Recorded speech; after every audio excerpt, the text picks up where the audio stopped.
Islam. With us, all members must proclaim their nationality.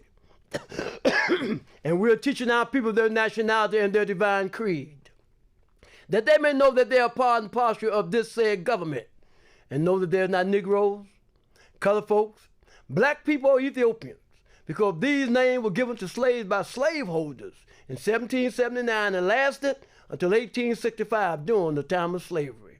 But this is a new era of time now, and all men now must proclaim their free national name to be recognized by the government in which they live and the nations of the earth. This is the reason why Allah, the great God of the universe, ordained noble Jew Ali the prophet to redeem his people from their sinful ways. The Moorish Americans are descendants of the ancient Moabites who inhabited the northwestern and southwestern shores of Africa. At this time, I would like to recite the Moorish American prayer, the source from which we draw our strength. Allah, the Father of the universe, the Father of love, truth, peace, freedom, and justice. Allah is my protector, my guide, and my salvation, by night and by day, through his holy prophet, Jew Ali. Amen. First off, I'd like to rise giving praise to Allah, who is the Father of the universe, the Father of love, truth, peace, freedom, and justice. I'd like to give honor to Allah's holy and illustrious prophet, noble Jew Ali, the founder of our address, the Moorish Science Temple of America. I'd like to give honor to the forerunner to the prophet, noble Jew Ali, Marcus Moses Garvey, the brother who said, "Up, up, you mighty race, you can accomplish what you will." And last but not least, I'd like to give a special honor to effort, because so many of us don't even try. At this time, I'd like to read from the Moorish Holy Quran, the book of the seven seals. The none was able to open and read from its sacred pages the messages of purity and love. And it's read on this wise. I read from verse 6, 7, and 8. And it's read on this wise. We, as a clean and pure nation, descendants from the inhabitants of Africa, do not desire to amalgamate or marry into the family of the pale-skinned nations of Europe, neither serve the gods of their religion, because our forefathers are the true and divine founders of the first religious creed for the redemption and salvation of mankind on earth. Therefore, we are returning the church and Christianity back to the European nations, as it was prepared by their forefathers for their earthly salvation, while we, the Moorish Americans, are returned to Islam, which was founded by our forefathers for our earthly and divine salvation. It is indeed an honor, a pleasure, moreover a duty to be able to come before you, our important listening audience, to talk to you about the cares of the world. This evening, we have a blessing for you. We have a young brother, matter of fact, he's been on the Moorish Voice before. He's been on the Moorish Voice and doing the Prophet Noble Jew Ali's birthday. So this brother's running for office. He's running for office here in Portland, Oregon. I had a million conversations with different people about this young brother. You know, but I want you to sit back because he has something to tell you that you ain't never heard before. He's 30 years old. He's 30 years old and has some information for you that you never heard before. So I'm going to shut up because this brother's getting ready to run for office. He's my brother, and you're going to see him a lot of times on this Moorish Voice before he runs for office. So without further ado, I'd like to call my brother and my friend and my elder, because he's 30 years old, Brother Kinsey Bey. Thank you. Thank you. I rise giving perfect praise and adoration to the great God Allah. Honors to his holy and illustrious prophet, Prophet Noble Jew Ali. Honors to the forerunner of the prophet, Mark Messiah Garvey. He paved the way for the coming prophet and said, "Up, up, you mighty race. You can accomplish what you will." He said that intelligence rules the world and ignorance carries the burden. He said the Negro will not be happy unless he has his own nationality. I also want to give honors to Sister Pearl Jew Ali. I want to give honors to Sister Amy Garvey. These are the wives of these men that I have mentioned. It's always important when we honor men or males, if you will, we also honor the females, because man or males and females, they are one. So to complete the components that make it all whole.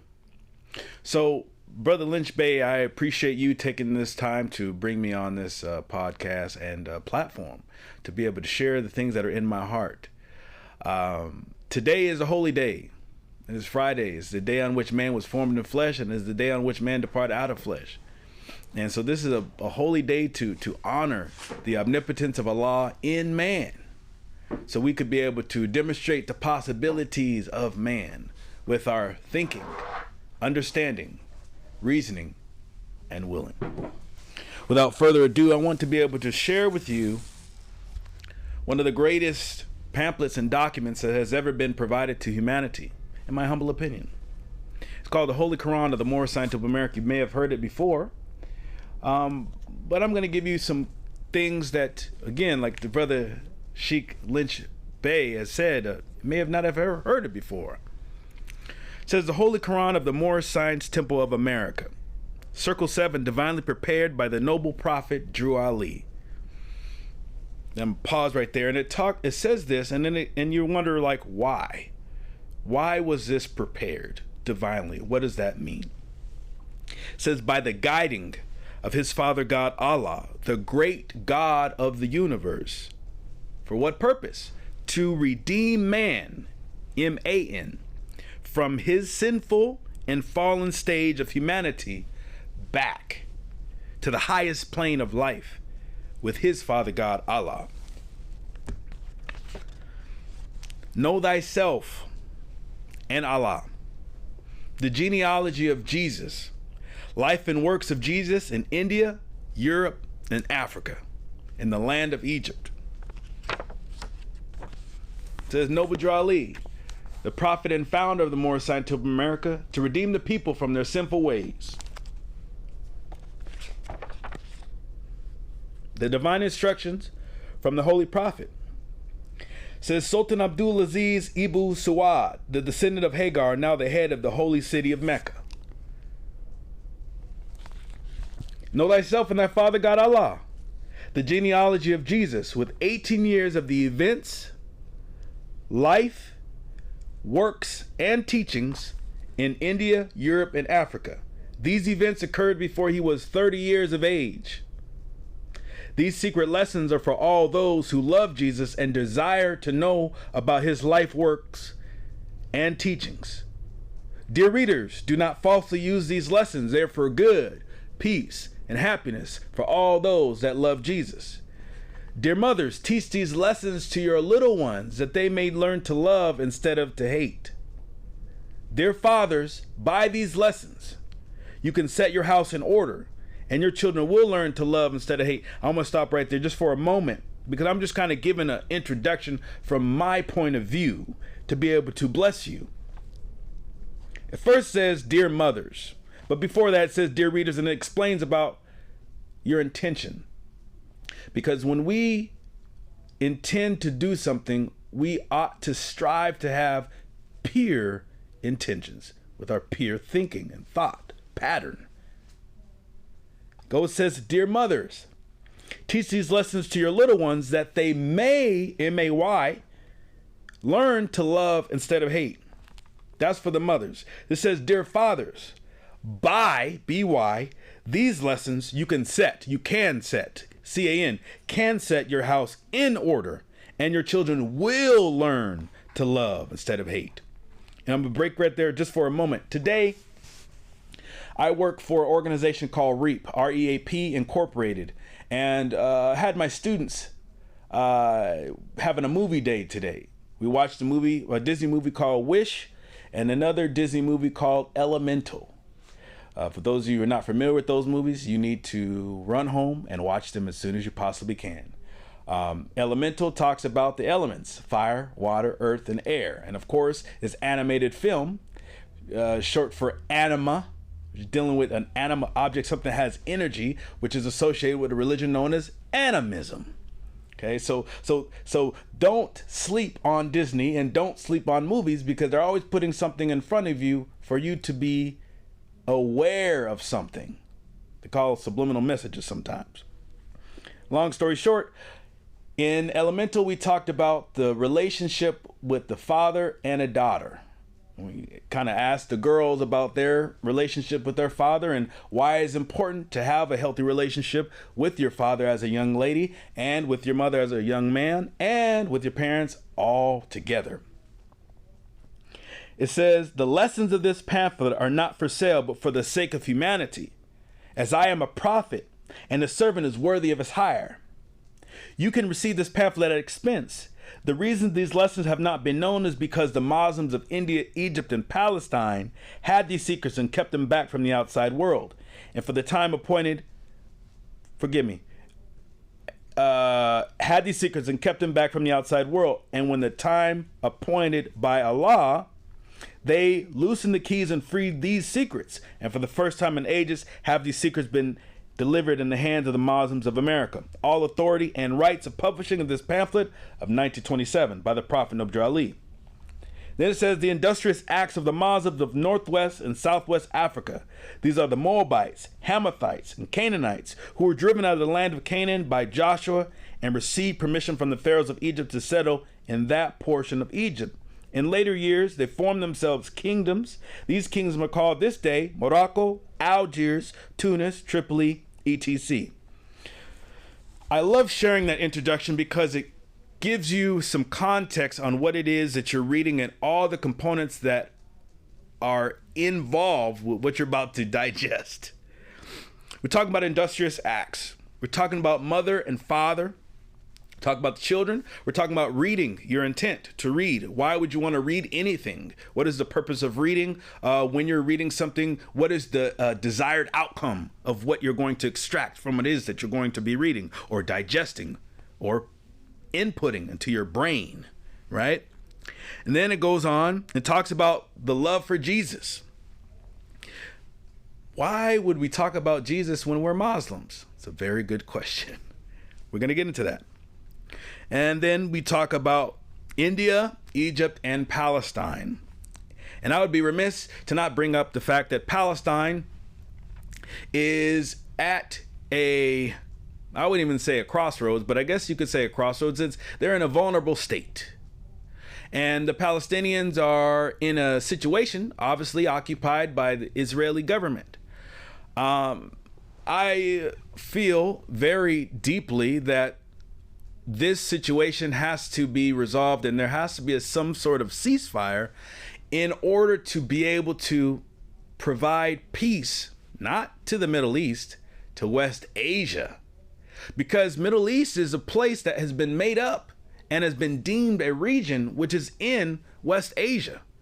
And there's been a lot of psychological and emotional manipulation bestowed upon every human being on the planet Earth that watches television, that looks onto a map, and then they say Israel is in Middle East or Palestine is in the Middle East or I am a Middle Eastern. There's some things that we have to adjust in our thinking and our processing systems that we call brains. Because if you really think about, if you were getting an invitation to go to a birthday party, and I said, hey, I want you to come to this birthday party. I want you to come to this dinner. I want you to have some food. I'm vegan, so hey, come eat some vegan food. And I say, we're going to be in the Middle Eastern region of Portland. And where on earth would you think that that restaurant would be? Now, I mind you, I didn't give you the name. I didn't give you the address. I just told you it's in the middle of the east of Portland. Middle of the eastern part of Portland. Where is that? So when we make ambiguous terms to identify other human beings, we've done a grave mistake. And this is called a human error.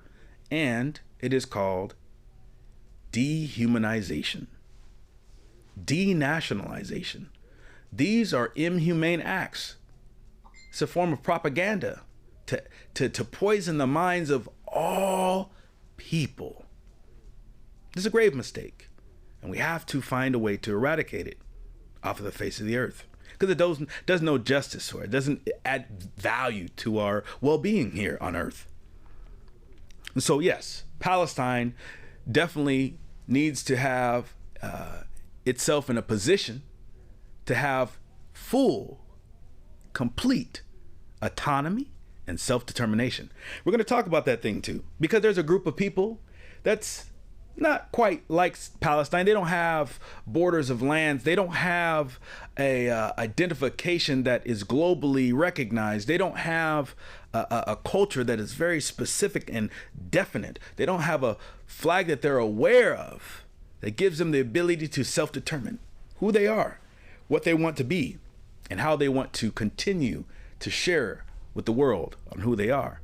And I'm talking about none other than the so-called black people, or so-called Negroes, or so-called colored people, or so-called African Americans. Well, Durrell, why do you say so-called?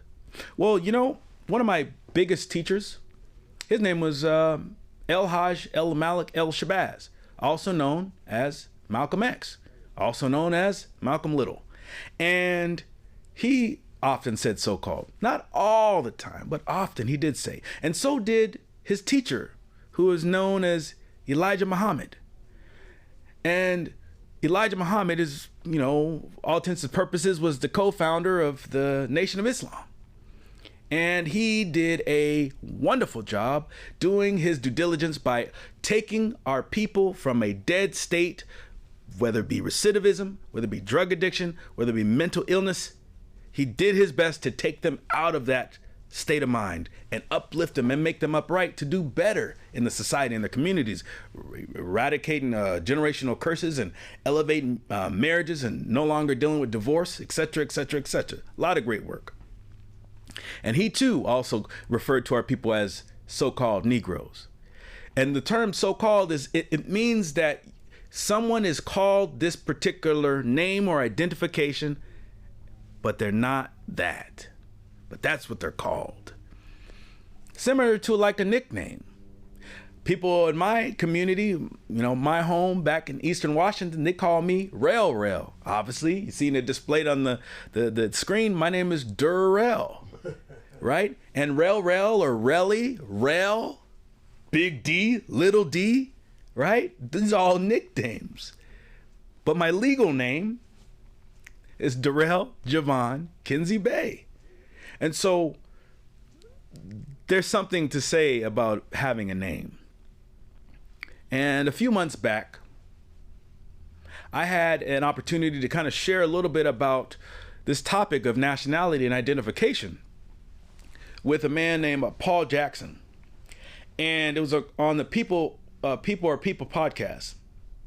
And I kind of explained about how in the Bible, nowhere, or even in the Quran, or the Torah, or the Avesta, or the Pentateuch, or the Tanakh, any book that you could think of that has any spiritual or esoteric associations to add value to humanity, you won't find a nation of people called black. You won't find a nation of people called white. You will not find a nation of people called yellow. You won't find a nation of people called green or blue or red or brown even. Yet you may hear people say brown pride, red pride for one who may identify as a Native American, black pride, white power, one who may be associated with the Ku Klux Klan or the Knights of Malta, etc. These are not proper nor appropriate identifications for human beings. We desire to uplift fallen humanity. We can bear witness and look around that there are things that are not in order, and we have to do better with putting it in order. But you say, well, dang, this is a lot that you're discussing. How on earth can I start with all of this information bombarding my brain? I would say it starts with SELF, self. Starts with you. Charity starts at home. CHARITY. Charity starts at home. Well, home is what you make it, of course. But home in the most purest essence, it's right inside here. What they call between the temples. The frontal lobe region, the occipital lobe, you know, the peripheries. That's where home is. Because that's where thinking, understanding, reasoning, and willing takes place, which creates all of the things that we see. This fez on my head, the ring for my wife, and I being married, this crescent moon and star, the circle 7,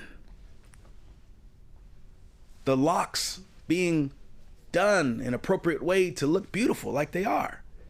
Someone had to think about how to process my locks to make them look beautiful. Shaving my beard. It takes thinking, reasoning, willing to do that. Well, of course, when you get certain things mastered, it becomes on autopilot. It becomes easy or simple. So this is a little something to think about.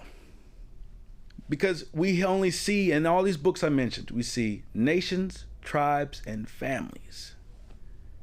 We have a mayor of Portland.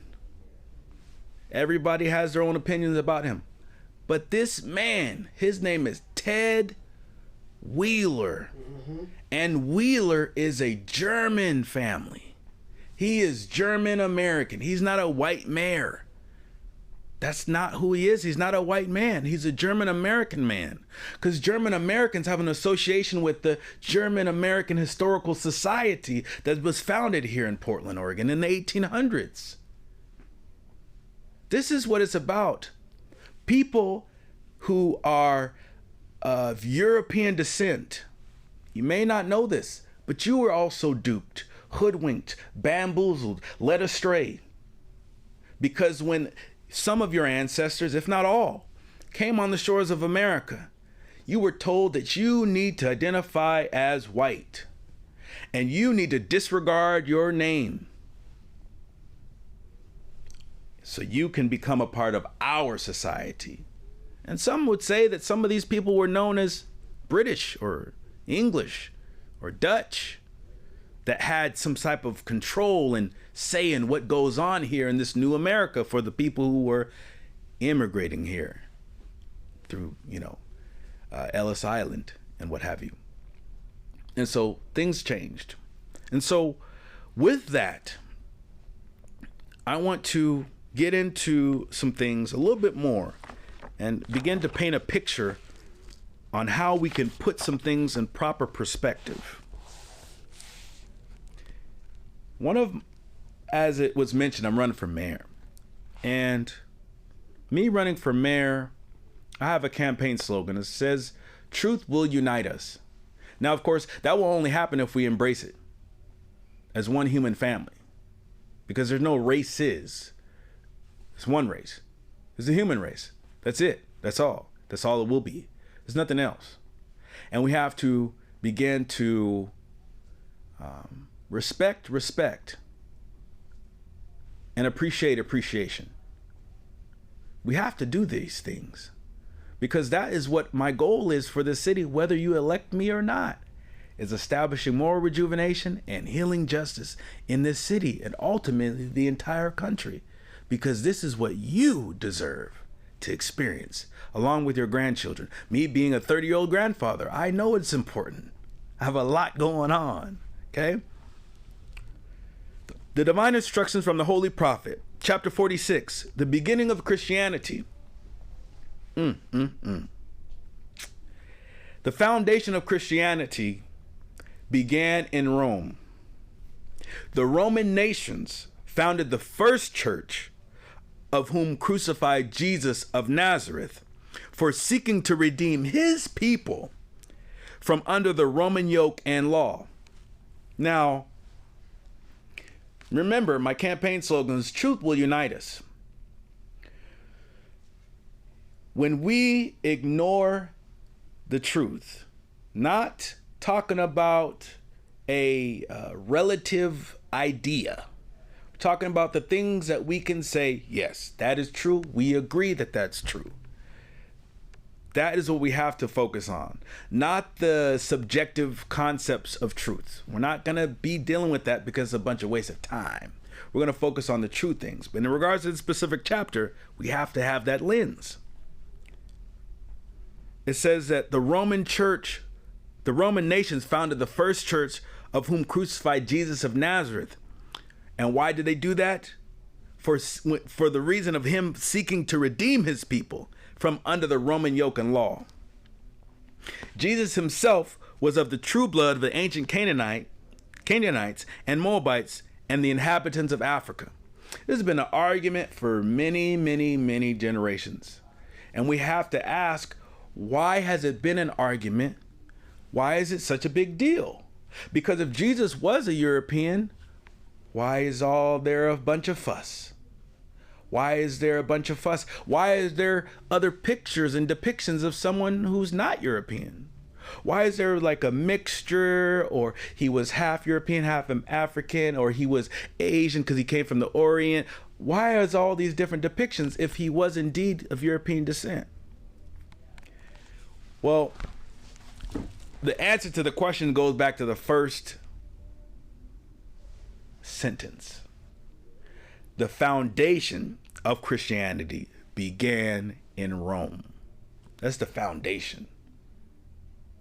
325 AD, there was a meeting of the Council of Nicaea, and there was an emperor, also known as a king of kings, because the emperor has other regions of people that govern other regions. They were called governors at some times, similar to how we have governors today.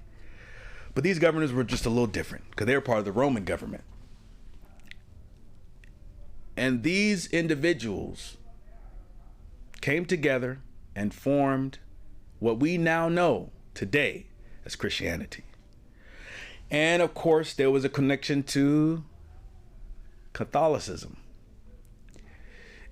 We're not gonna do any bad mouthing. We're talking about history, chronology, timelines, evidence, empirical evidence, as Brother Lord Abba or Sheik like to say, empirical evidence, because empirical evidence is something that's very tangible.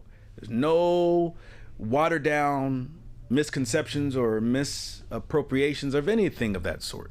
It's very, very purely displayed.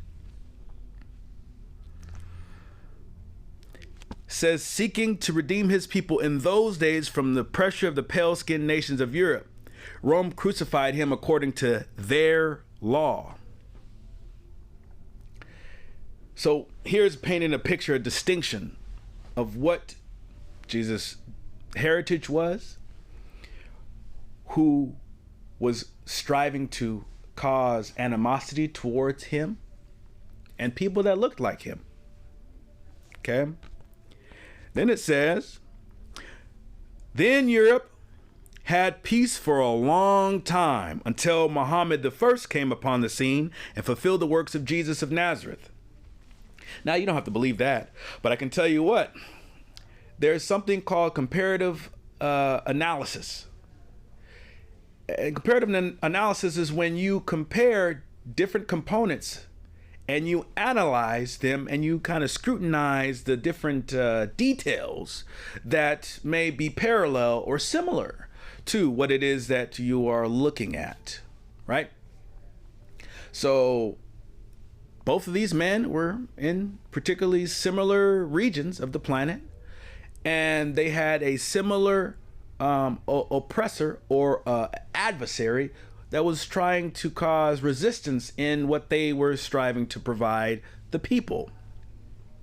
We can see that when you are trying to communicate something to someone, like running for office, and those who have influence or power are adamant about giving the spotlight to those that they want in power, so they can possibly control them, or they just simply want those people in power. That's not what you call fair or equitable. So thinking about that, if that is something that you desire to be involved with, then that is your decision to do. Continuing on, it says, the holy teaching of Jesus was to the common people, to redeem them from under the great pressure of the hands of the unjust, that the rulers and the rich would not oppress the poor, also that the lion and the lamb may lay together, and neither would be harmed when morning came. That's a mouthful there. It was only a little sentence, but it reminds me, I'm going to get a little bit more, I want to make it even more simple. Remember I told you earlier about the Disney movies that I watched with my students. One was Wish, which is new movie, watch it. And another one is Elemental. And then the third one, which was the original choice to share with the children, was Zootopia. Zootopia is another movie you should watch. Zootopia talks a little bit about this chapter, probably without any intentions. In particular, it highlights the lion and the lamb. I'm not going to spoil Zootopia for you, but I'm going to explain to you that there is symbology in the lion and the lamb. And we're going to get into it, but I want you to know that, you know, if you don't want anything to do with Islam, or you don't want to pick up this pamphlet or anything like that, you can go to a secular environment and watch the movie Zootopia and kind of give a perspective about the lion and the lamb. These teachings were not accepted by the rulers, neither by the rich, because they loved the principles of the Ten Commandments. What that means, in short, is thou shalt not kill, thou shalt not steal, thou shalt not commit adultery. Thou, Old English, meaning you shall not. If I'm telling you not to do something, that means there's room for me to not be held accountable. And that concept of 10 Commandments was birthed from, don't have to take my word for it, was birthed from the 42 laws of Ma'at in ancient Egypt, or appropriately known as ancient Kemet. And the appropriate enunciation is I have not. Because remember, all of this communication and talk about all these wonderful things that we've shared here, it's about SELF, self. Through the 10 Commandments, the rulers and the rich live, while the poor suffer and die. The lamb, okay, here it goes right here. The lamb is the poor people. The lion is the rulers and the rich. And through love, truth, peace, freedom, and justice, all men are one and equal. It's very important that we understand the English language, because when you have the word and, A-N-D, it's a conjunctive, meaning it's conjoining two components together as one. So it says all men, and this particular context, for no one to get confused, we're talking about humanity. All men are one and equal, or equal, right? One and equal. To seek their own destiny and to worship under their own vine and fig tree. Vine and fig, okay? After the principles of the holy and divine laws of their forefathers. That is a huge mouthful. This means, and fortunately, being in America, being American citizens, that First Amendment is what that allows for us to express the religious rights, or the ability to self-determine.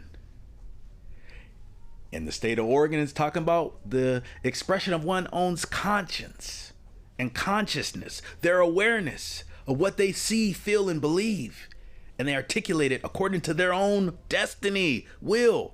This is all inclusive to the First Amendment of the state of Oregon and the federal government. And it says all men are one and equal to seek their own destiny. You know, it's kind of a little sad. I don't want to get too choked up about it. But what is sad is that there's some people that they can see with their physical eyes. They're not disabled in that regard. But when it comes to their own destiny, they're blind. That's a tragedy. That's right. There's people who are considered dream killers. And going back to the movie Wish, you're going to see who one of the dream killers is. That movie Wish. You're like, Durrell, it's just a kid's movie. Kids, first off, are baby goats. But children are human beings that are young children, young toddlers or adolescents. And it is important again, that you watch that movie so you can learn more about your SELF. Because in that movie, along with a lot of the Disney movies, along with a lot of movies in general, it's talking about ego, talking about narcissism, talking about empathy, talking about self-determination. That's right. It's also talking about, in different macrocosmic levels and microcosmic levels, love, truth, peace, freedom, and justice. And it's also dealing with the reverse of that. You may see a concept of Lucifer, Satan, devil, dragon, beast. You kind of hopefully could see that. And then it continues and says, all nations, todos, Spanish, todos, all, T-O-D-O-S, todos, all. Nations of the earth in these modern days are seeking peace. But there is but one true and divine way. Okay, so this is very important. This little section here, I mean, all of it's important, but I want you to understand how to elevate your thinking to no longer be a slave to other individuals' projected thoughts on your being. It says, all nations of the earth in these modern days are seeking peace. Everyone says, yeah, snap, snap, snap. They're seeking peace. We want peace. We want justice, right? There's one thing that my father would always talk to me about, and it's called perception.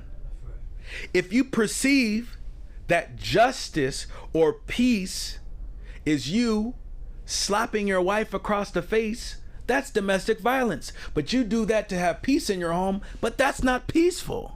Right? So we're not talking about someone's subjective perspective of what peace is. He's talking about, Noble Durrell, he's talking about the true and divine way of what that would look like. And that would be all inclusive to what? The following. It says there's but one true and divine way, that peace may be obtained in these days. And that is through love, truth, peace, freedom, and justice, being taught universally to all nations in all lands. So what that would, how that would materialize is the WILL. We have to be willing, earnestly striving towards a perfected reality in society. We have to be striving for that if we desire it, if we wish for it to happen, or if we want the elemental, to change, to be better for my granddaughter, your granddaughter, and so on and so forth. We have to put a concerted effort to be able to make this world a better place. But it starts with you, your own universe, you, self, SELF. This is how we can make a better world. And to make it even more specific, because all politics are local, to make Portland a better place, not great again, because again, that's dealing with someone's perception of making Portland great again. We know what that type of energy is about. But we know also the concept and the energy of performative activism, saying Black Lives Matter. Individuals that say Black Lives Matter, and they mean that they're not of African descent, and they say Black Lives Matter. And here I am, and many others that are saying Black is not a proper identification. We're descendant of Moorish people. We are Moorish Americans. But we're not Moorish Americans because I wear this fez on my head. We're not Moorish Americans because I say Islam and I practice the faith of Islam and my religion is Islamism. That's not what makes us Moorish American. We are who we are, without a doubt or contradiction, because our ancestors were Moors and they were stripped from their nationality and their heritage and their divine creed, their language. That was stripped from them. And we all know this. Everyone knows. It's not a secret. Everyone knows that we were stripped from our identity. That's right. It's not a secret. Yet, what the secret may be is why, when, where, who, etc. Right? That may be those questions. Right? But the thing is, it's again going back to the truth uniting us. And another thing, oftentimes when an individual is focused on self in a toxic way, that's called being narcissistic, egotistic, and self-centered. Narcissistic, egotistic, and self-centered. Meaning you're having a disregard for others. You're not wanting to welcome them into your world because every living thing is bound by a cord to every other living thing. Right. We are all connected. Even if you don't want to be connected to me, you're connected to me. You don't have a choice. As long as you have a belly button, you and I are always going to be connected. Because that connection, that umbilical cord came from a woman. Something to think about and process and even respect. When we talk about respect, it doesn't mean you have to really like something. You know, it may not jive with how you may feel inside. But you have to respect it. Respect other. Relook. Respect. Like spectacle. Relook. Respect. Take another look.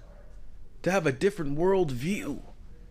Or even consider that your worldview may need some adjustments. Because people go to a chiropractic adjustment to adjust their spine so their nervous system can function properly and appropriately. And then that goes to all the other components of their whole entire body so the system can flow appropriately and properly. Because otherwise it leads to what? Death and suffering and dis-ease in the body and in the community. Perfect example. Remember I talked about the vertebrae and I talked about the adjustments dealing with the spine. Well, the nervous system, central nervous system, CNS, it sends messages. It sends messages to the other parts of the body, the organs, the blood vessels, the lungs, the toes, etc. The whole body. It sends messages throughout the body. If your C3, C4, C7, T8 is like this, as opposed to being like this, or like this rather, there's going to be problems with your body. So, look at the spine as the city of Portland. And look at the nervous system as the truth. And recognize that, I guess you would say, I am the chiropractor because I'm here to make an adjustment. I'm here to make an adjustment from your cervix section, your thoracic cavity, your sacral, solar plex section, and your coccyx, your whole entire spine, the whole entire city of Portland. I'm trying to make a huge adjustment. And I believe, obviously it's biased, but I believe that I'm the one to make this adjustment because I am the one who is certified in this type of adjustment. Everyone else has their form of adjustments, which is good for them. But to revitalize the entire city of Portland, to then revitalize the entire state of Oregon, to then revitalize the whole entire country, to then revitalize the whole entire world and all the creation that's in it, I'm that person to help with that. For sure, without a doubt or contradiction. Because when we look at this analogy and we look at the history of Portland and its treatment to those who look like me, And we constantly talk about it. Right. And we constantly talk about it. And we constantly talk about it. We're basically doing this. We're saying, oh man, there is a C3 malfunction in the cervical cavity of the spine. There is a problem. And then that's all that's being done. Saying that there's a problem or this damage was done. Someone was pushed and then they hurt their spine. They were injured. We want to help their injuries. So what we're going to do is we're going to give them medicine. We're going to give them Western medicine to help with their pain. We're going to give them a certain type of diet to help with their pain. We're going to then give them other drugs to help with their pain, fentanyl. We're going to allow their environment to be exposed by the cartels to have fentanyl infused throughout the city and the county so they can help with that pain. And then we're going to talk about the issue on the surface that caused them to make the decisions to get into this exposure of fentanyl, mental health crisis. We're going to talk about it. But we're not going to give any adjustments.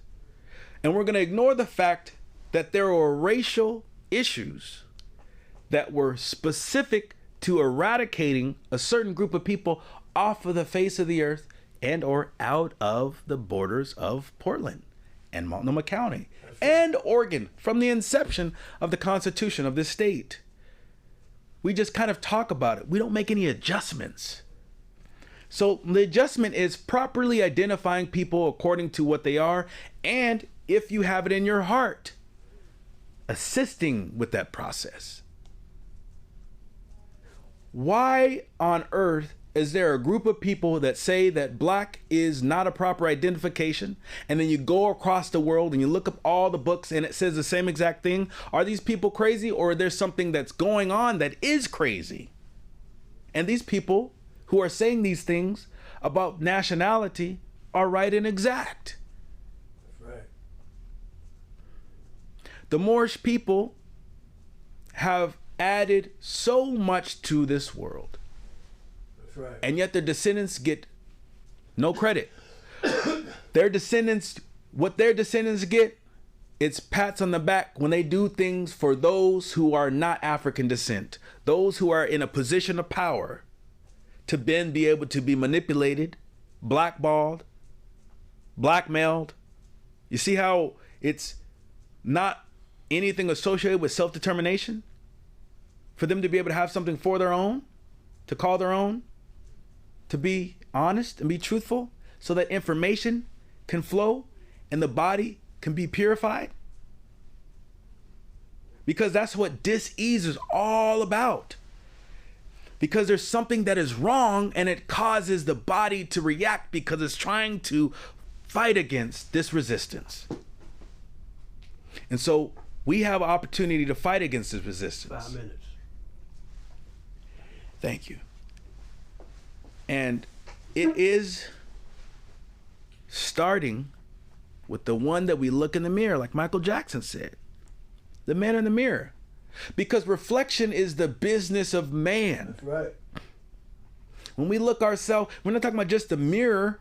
The mirror is an example, not to go external, to go internal. Not your physical ailments that you might have, but your mental ailments that dictate everything in your body.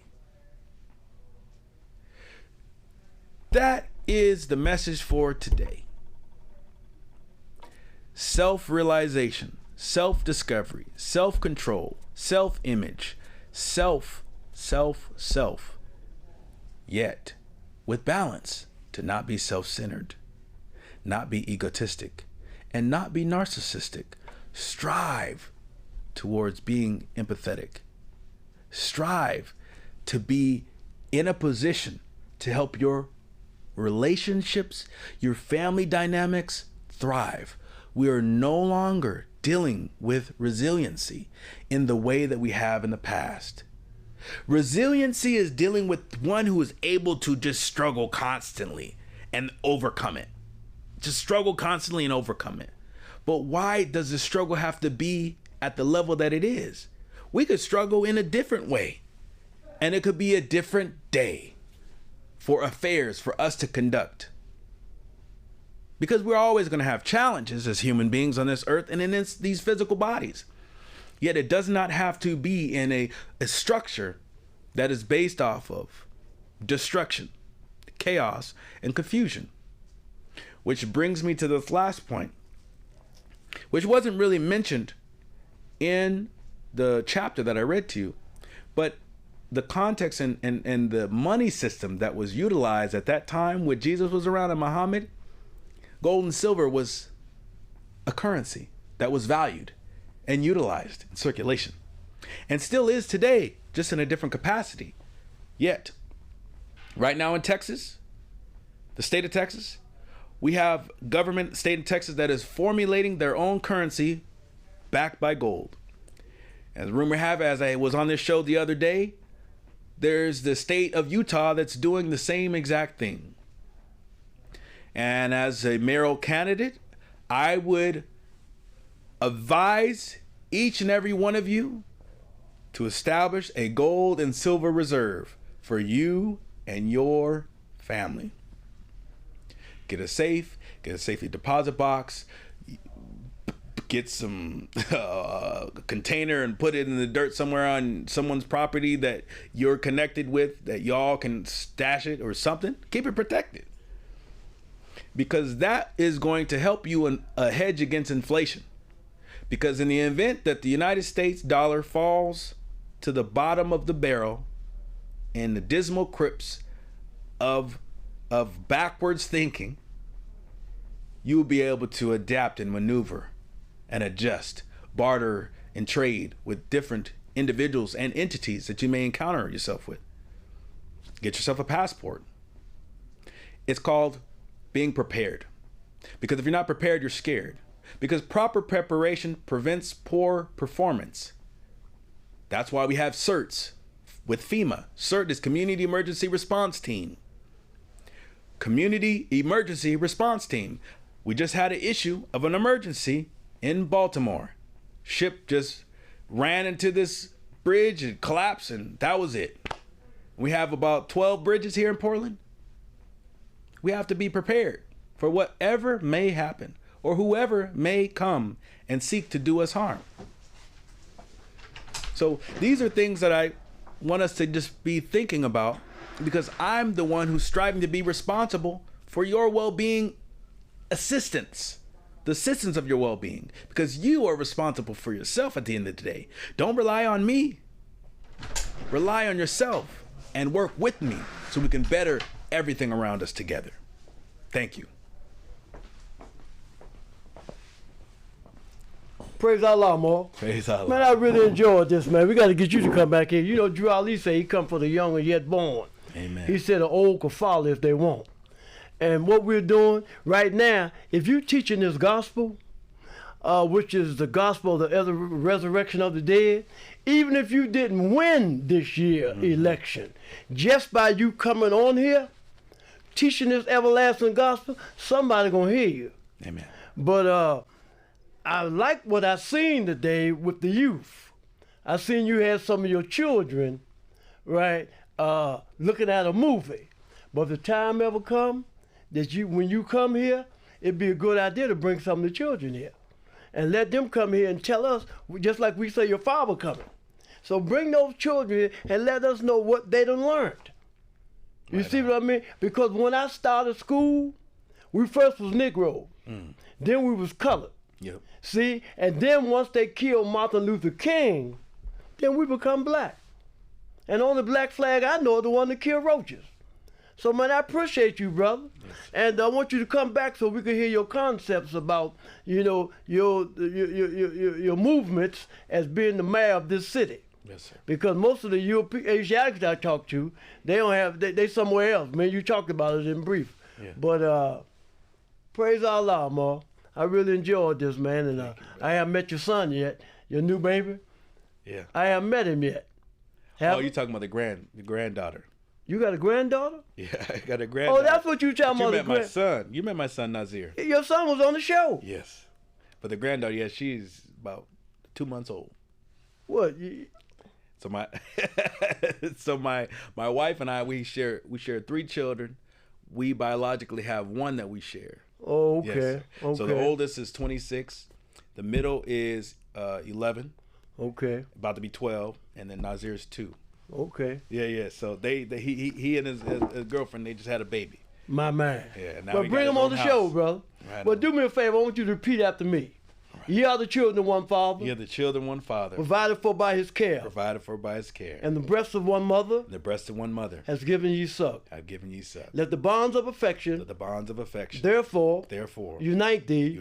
With thy brother. With thy brother. That peace and happiness. May dwell. In thy father's house. And when ye separate in the world. Remember the relation. That bindeth you. To love and unity. And prefer not a stranger. Before thine own blood. If thy brother's in adversity. Assist him. If thy sister's in trouble. Forsake her not. So shall the fortunes of thy father contribute to the support of his whole race. And his care be continued to you all in your love to each other. I really enjoyed this, Mo. This is really a blessing here, and we get ready to close out. But anything you want to say before we close out, because we got a minute? I would encourage each and every one of you to, 1, register to vote, because you're an American citizen and that's your right to exercise. Second thing, I would ask, it may not be displayed, but I would ask that you go to Durrell, DURRELL 4FOR Mayor MAYOR.com and donate at least $5 to my campaign running for mayor. In doing so, as a Portland resident, it will be matched by the city of Portland 9-1. So that's just something to think about. You're not obligated to do so, but it will assist in my efforts. I can't wait to send my $5, brother. Right on. So praise Allah, honor the prophet, and at this time I close with the Moorish prayer. Allah, the Father of the universe, the Father of love, truth, peace, freedom, and justice.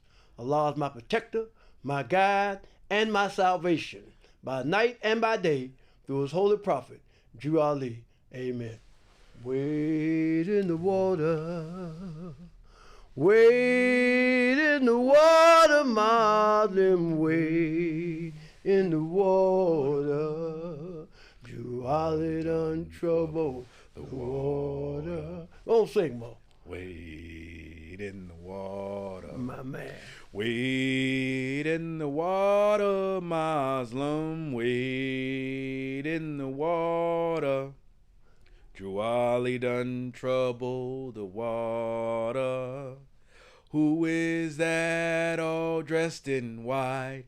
It must be the Israelites. My man. Who is that all dressed in green? It must be the Muslims Drew Ali redeemed. That's it, man. Praise Allah.